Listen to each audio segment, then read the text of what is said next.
été invités à l'Africa Security Forum 2019 pour discuter de l'importance de la gestion de l'eau dans les conflits qui se déroulent en Afrique. Donc ce sera l'occasion pour nous de présenter les grandes lignes de la vision du président sur ces questions-là. Les attentes sont multiples, mais la principale, c'est justement de ramener la question du changement climatique à sa vraie place. C'est-à-dire que c'est un facteur aggravant des conflits en Afrique.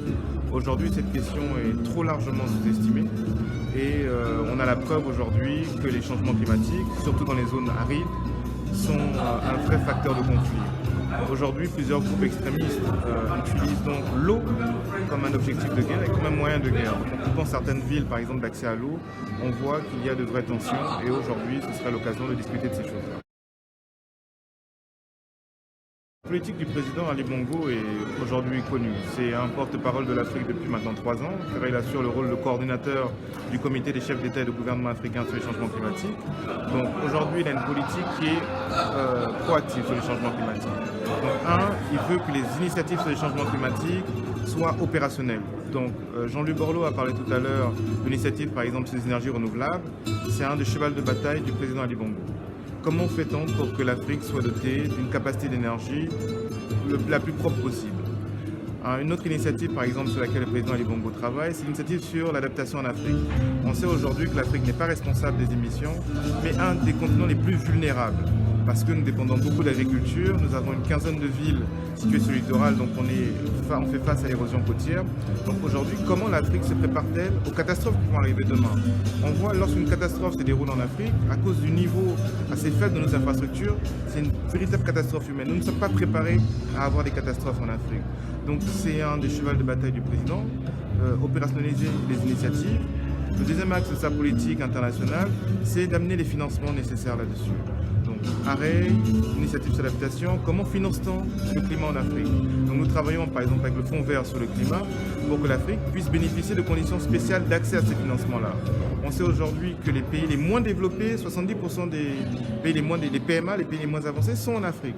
Les États insulaires, l'Afrique en a beaucoup. Donc comment fait-on pour privilégier, pour faire preuve de solidarité envers ces zones qui sont les plus touchées, les zones arides comme la zone du lac Tchad, où il y a 4 pays avec des dizaines de millions de populations qui vivent des ressources d'un lac qui disparaît d'année en année et qui bientôt va peut-être totalement s'assécher et avec une migration climatique énorme vers les autres zones du continent.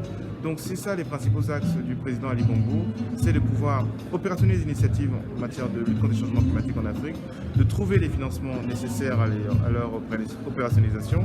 Et il y a un troisième axe qui est plutôt un axe de gouvernance, comment trouver le meilleur cadre pour que tous les pays africains puissent parler comme le souhaitait le président Kagame lorsqu'il était président de l'Union africaine. One Africa, One Voice, comment l'Afrique parle d'une seule voix et comment créer le meilleur cadre de gouvernance là-dessus. L'Afrique centrale est unie par nature. Déjà, l'Afrique centrale se regroupe à l'intérieur d'une communauté économique, donc la CEAC, à l'intérieur desquelles sont discutées les questions de changement climatique.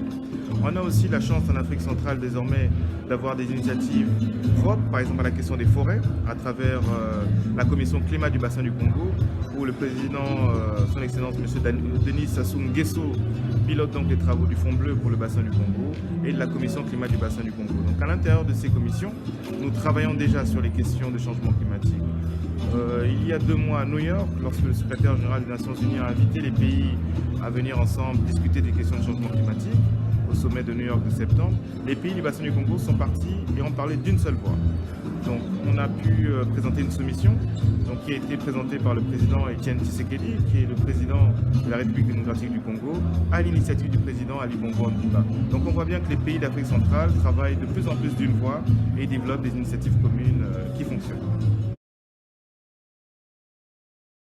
Dans le cadre de la sécurité, c'est la prévention des conflits. On demeure convaincu aujourd'hui que si on est suffisamment averti de ce que peuvent être les conséquences du changement climatique, donc on parlait de déplacement des populations, on parlait de certains groupes extrémistes qui peuvent utiliser justement l'eau, les ressources naturelles pour affamer ou pour prendre en esclave certaines populations. Si on est conscient de ces risques-là et qu'on arrive à développer des plans d'action adaptés, si on sait par exemple que l'érosion côtière, l'eau va monter et va déplacer certaines villes et qu'on le prend déjà comme une action, on peut mettre des politiques en place, on peut prévenir tout ça.